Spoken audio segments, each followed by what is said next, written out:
911 emergency. I think I need to report a break-in and a murder. My wife is on the floor, bloody, stiff, not moving. This is the voice of George Tiafe. Stopping by his wife's house with their 8-year-old daughter, he found the garage door open, a suspicious sign which led him to investigate. And when he went into the house, he found his wife Shauna unmoving on the floor, already long dead. When's the last time you saw her? All right, did you go good? Take a deep breath. I'm a fireman. I was at work yesterday, so I saw her about 36 hours ago, I guess. In 36 short hours, the lives of George Tiafe and his daughter were changed forever. Shauna, from whom George was estranged but still married to, was dead, and this respectable firefighter was left to pick up the pieces. But there was a twist: burglary, surveillance footage, and a shocking accusation. Let's dive into the twisted story of Shauna Tiafe's tragic murder. It was the early hours of September 29, 2012. Cocktail waitress Shauna Tiafe is shown here on CCTV, clocking out of her job at the Palms Casino at 3:01 a.m. on that day. It would be the last time she ever did so, and the last time she was ever captured alive. She drove 30 minutes back to her house. She let herself in through the garage and moved through the house without turning the lights on, just wanting to go straight to bed after a long and tiring shift on her feet all night. She walked down the hallway towards the stairs, and this was when it all went horribly wrong. There was someone lying in wait for Shauna in the darkened hallway. They had a hammer. They lunged for her with it. She put her hands up in front of her face to protect herself, but her attacker broke her fingers and then beat her with the hammer until she was dead. This was how George Tiafe found her. At 9 a.m. the next morning, the mother of his daughter had been horribly murdered in her own living room. But why and who killed her? Let's go back and learn more about Shauna. Her story begins in Salt Lake City, Utah. Born in March 1966, she was raised Mormon alongside her sister and 5 brothers. The family remained in Utah until she was 12, when they moved to Pennsylvania and later Virginia, where she attended South Lakes High School. There, she was popular and known as a girly girl, an outgoing personality on the cheerleading team. She graduated in 1984 and looked set to have a bright future on the East Coast. But born and raised out west, perhaps she missed the desert climate because in 1994, at the age of 28, she moved back across the country to Las Vegas, Nevada. The bright lights of so-called Sin City couldn't have been further from Shauna's Mormon upbringing. She moved out there to be closer to her sister Paula, but Vegas isn't known as the home of family-friendly fun. While she initially worked in upscale retail stores like Saks Fifth Avenue and Neiman Marcus, she had her sights set on Vegas's vibrant resort and casino scene, which can be incredibly lucrative even as a waitress, and certainly entails meeting a lot of interesting people. A few years after moving, she got a job as a cocktail waitress at the Fiesta. From there, she was in the lucky position to get the same job at the Palms Hotel Casino when it opened in 2001. Shauna loved her job, finding it glamorous and exciting. Her co-workers felt like family. One co-worker said, "I never saw Shauna with a frown or anything. She was just so bubbly and laughing at everything," and that she just loved cocktailing. The work was exciting and also very rewarding. Shauna made close to $100,000 a year in salary and tips, which were often paid in casino chips. In Vegas, these function the same as money does. On a good night, she could make $500. In 2024, this comes out to be the equivalent of nearly $850. So Las Vegas wasn't just a party city for Shauna, it was a city of opportunity. She liked making money, and she liked spending it too, but more on that later. It was at her job at the Palms in 2002 that she met her husband, George Tiafe. Born in September 1972, George was 6 years younger than Shauna. He grew up on a chicken ranch. His father died when he was young, and he was brought up to work hard on the farm. This ethos of hard work carried over into his education. He graduated as valedictorian of his high school class and went on to the U.S. Military Academy at West Point. He served in the Army Corps of Engineers, building schools and water systems in third world countries, and when he left the military, he was dissatisfied by the mundanity of a civilian engineering job based in an office, so he became a Las Vegas firefighter. George was charismatic and had something all-American about him, according to those who knew him. He was a family man who sent money home to his mom, who was looking after his disabled sister. A hard worker, he was also considered handsome and was featured in a firefighter pinup calendar. It was no wonder that Shauna felt drawn to him when she first met him at the Palms in 2002,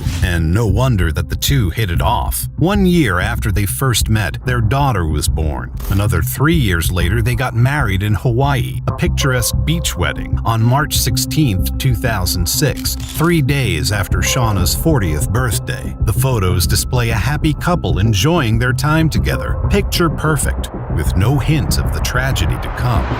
This was in 2006. In 2008, however, things would change, not only for George and Shauna, but for millions of Americans and indeed people across the world. It was the year of the Great Recession, the worst-scale economic downturn to hit the U.S. since the Great Depression in the 1920s. The recession doubled unemployment rates to more than 10%. It was triggered by the bursting of the housing bubble, and it affected housing across the country, but particularly in Vegas. As a city that relies on tourism, particularly the casino industry, which necessitates its customers having money to spend, and construction, it was hit hard. Foreclosures were common, and the unemployment rate in the city skyrocketed to 14%. The TFAs were not immune to this crisis. George himself lost money in the housing market crash, and like many families, they had to adjust their lifestyle to fit their new circumstances. This led to tensions in the home. He began to become jealous and controlling. He accused Shauna of dressing like a slut for work in front of their daughter, who was an impressionable little girl. She didn't want him saying things like that under any circumstances, but especially not where their daughter could hear him. He complained about her spending habits, which only aggravated the situation, since she was used to earning her own money in rapid, hard-working shifts cocktailing and spending it how she wanted. Shauna also took issue with a man George hired to do jobs around the house. This man was homeless, and George appeared to be doing him a good turn, but Shauna found him creepy and said his presence made her uncomfortable. The marriage only continued to degrade.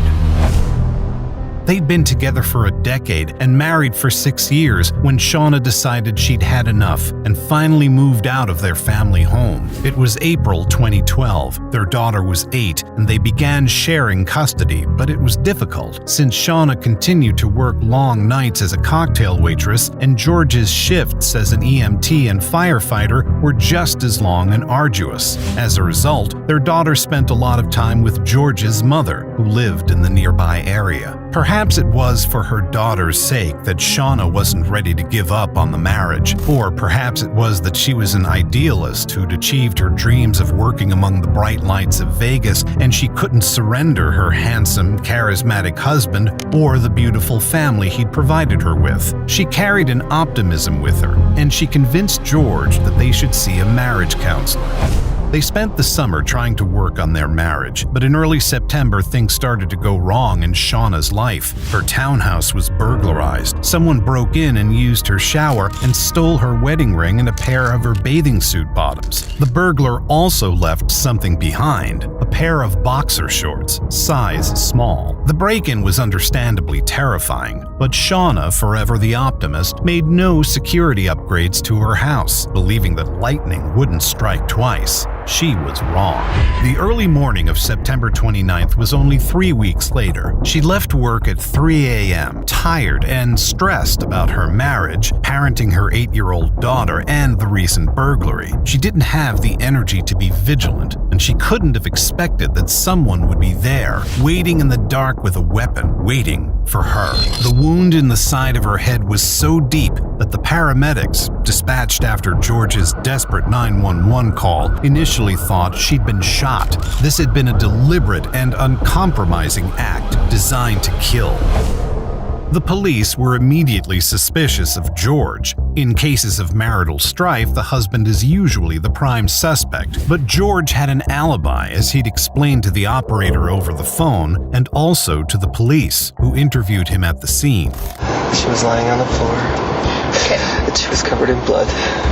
I just want to die. What shift did you work yesterday? A 24-hour shift. George had been on call at the firehouse all night. Their daughter had spent the night at her grandmother's house, and George had collected her in the morning, stopping at Shauna's house because their daughter wanted to pick something up. They'd happened upon the gruesome scene by what appeared to be sheer coincidence, and George could not be the killer because he had an alibi. The case rapidly hit a dead end as a result. Other than George, there were no real suspects. Interviews with Shauna's co-workers revealed nothing other than she was a sweet, bubbly person, a good employee, and a hard worker who would be sorely missed. The police began to suspect that maybe there was a predator stalking the neighborhood. Women who worked at the casino in particular were frightened, fearing they'd been targeted. The burglary of Shauna's house became a suspicious warning sign. Had it been the killer? The investigators didn't know. But 2 days into their investigation, they caught a lucky break. A man named William Penix, known as Big Will, came to them with important information pertaining to the case. He had lived in Las Vegas for years and worked as a maintenance man for an apartment complex. He lived a life on the straight and narrow and tried to help others do the same, including a friend he knew only as Greyhound. Greyhound lived in a tent in the foothills, a very different sort of life from the glitz and glamour of Vegas in the movies. He was an ex-con, and Will had been helping him get his life together. But one day in September, Greyhound came to Will with a confession. He said, "I got something to tell you." And I said, "Well, what is it?" He said, "I just murdered a woman."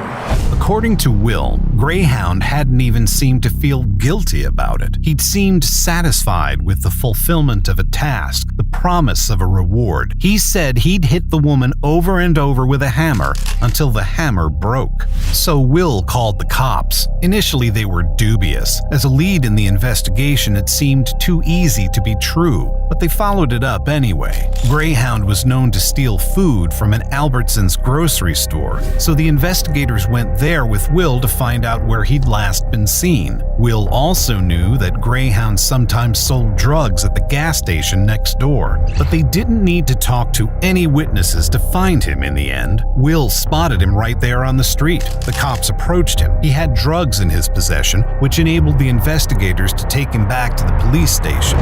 Greyhound's real name turned out to be Noel Stevens, and he fervently denied what he'd told Will about killing a woman with a hammer. Without a confession, the police needed physical evidence to tie Stevens to the crime. They launched a search for his campsite, scouring through miles of Vegas desert on foot and with a helicopter. Finally, out in the foothills 8 miles from the Vegas Strip, they found Noel's campsite, and they found the evidence they'd been looking for. It was a rolled-up pair of Stevens's pants, hidden half under a bush, and the pants were bloody. The investigators tested them for DNA right there and then. When the DNA result came back, the truth was clear. Noel had been involved in Shauna's killing. It was Shauna's blood.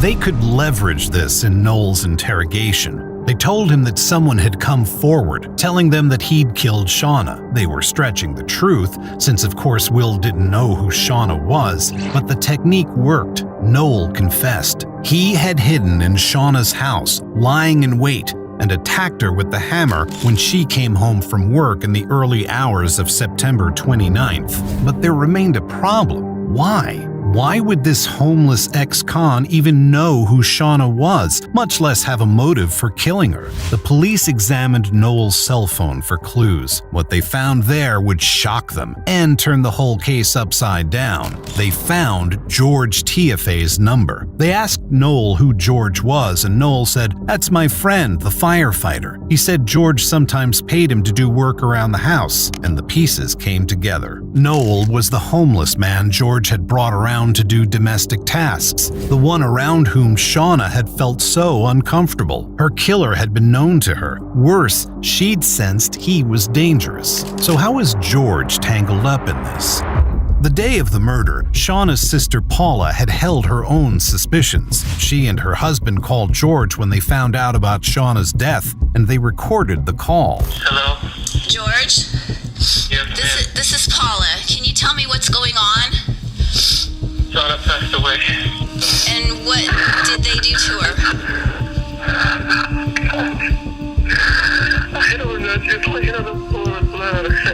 George was with a grief counselor when he took the call, standing just outside Shauna's house. After this brief conversation, he handed the phone over to the grief counselor, who talked with Paula and her husband. But Paula wasn't in the mood to be consoled. She needed to share her suspicions. No one else can hear what I'm saying, correct? Correct. I have my suspicions that her husband may be involved in this, based on many conversations I've had with my sister. I highly suspect that he may be involved.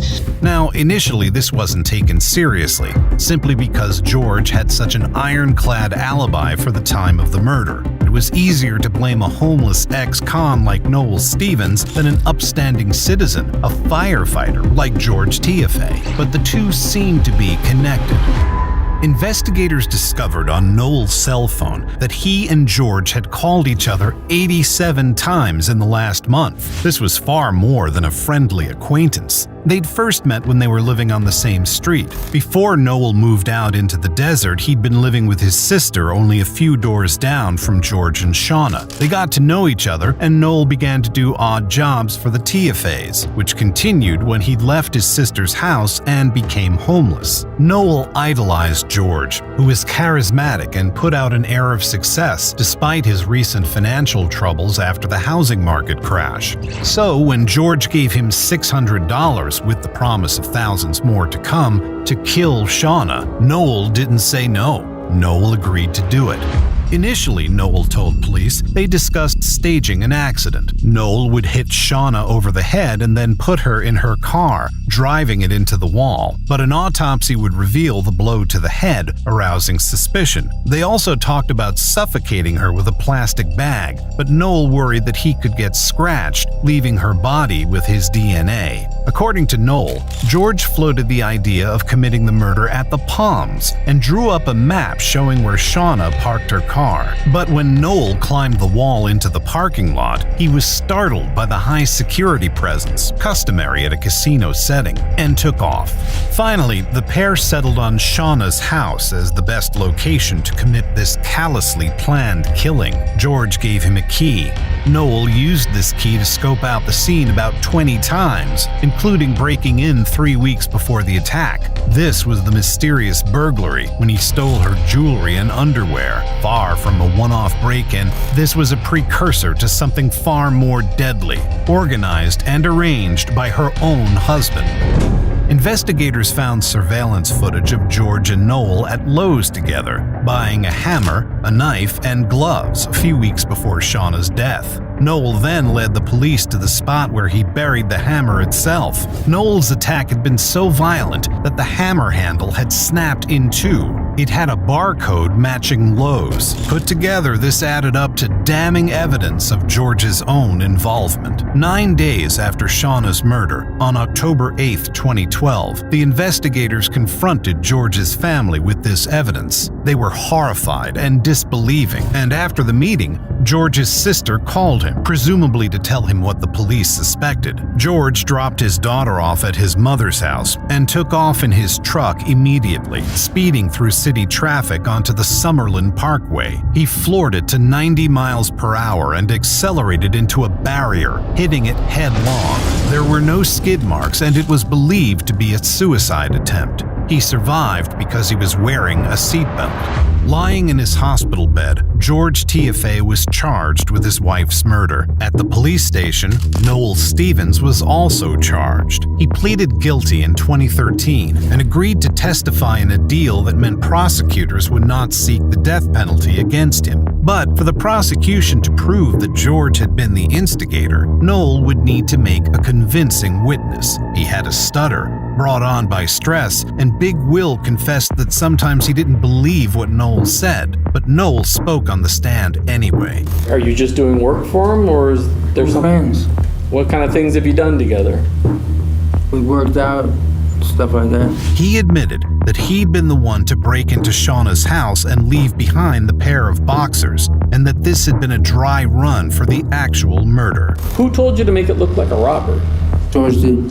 I hit her in the head. What happens when you come out that door and you're holding that hammer? She tells me why I'm doing this. She says, "Why are you doing this?" Yes. Who told you to kill Shauna? George. This was the last nail in the coffin for George Tiafe. Although Noel admitted to experiencing hallucinations and had a troubled past, it seemed clear that the plot was too contrived for him to have invented it. He also told the court that leaving the garage door open was a signal the pair had invented, so that George would know he'd done the job when he came by the house the next morning. This makes it even more chilling that George brought his 8-year-old daughter to Shauna's place that day.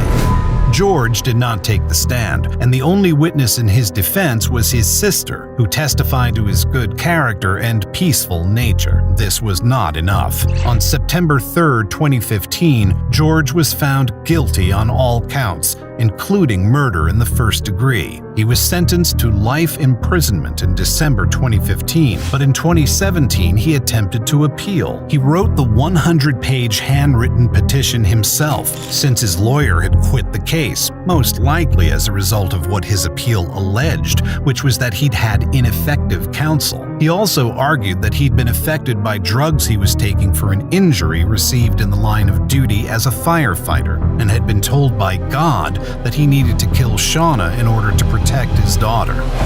This appeal was denied. The court's response was this: that George plotted the murder while he worked, cared for his daughter, and fostered an amicable relationship with the victim to avoid any suspicion related to her death. Given the patience, subterfuge, and perseverance involved in this plot, the appellant has not demonstrated a reasonable probability that he would not have been convicted or would have received a more lenient sentence. As the reason he'd done it, the police and prosecutors believed it was all about money. Investigators had found evidence that George had been trying to hide money through his mom, and the tensions in their marriage had begun with the Great Recession and had continued to circle around Shauna's spending habits. This, it seemed, was the reason he'd contracted Noel Stevens so coldly and cruelly to murder his wife. In 2023, George and Shauna's daughter graduated high school. She's been living with her grandmother ever since the tragic events of 2012.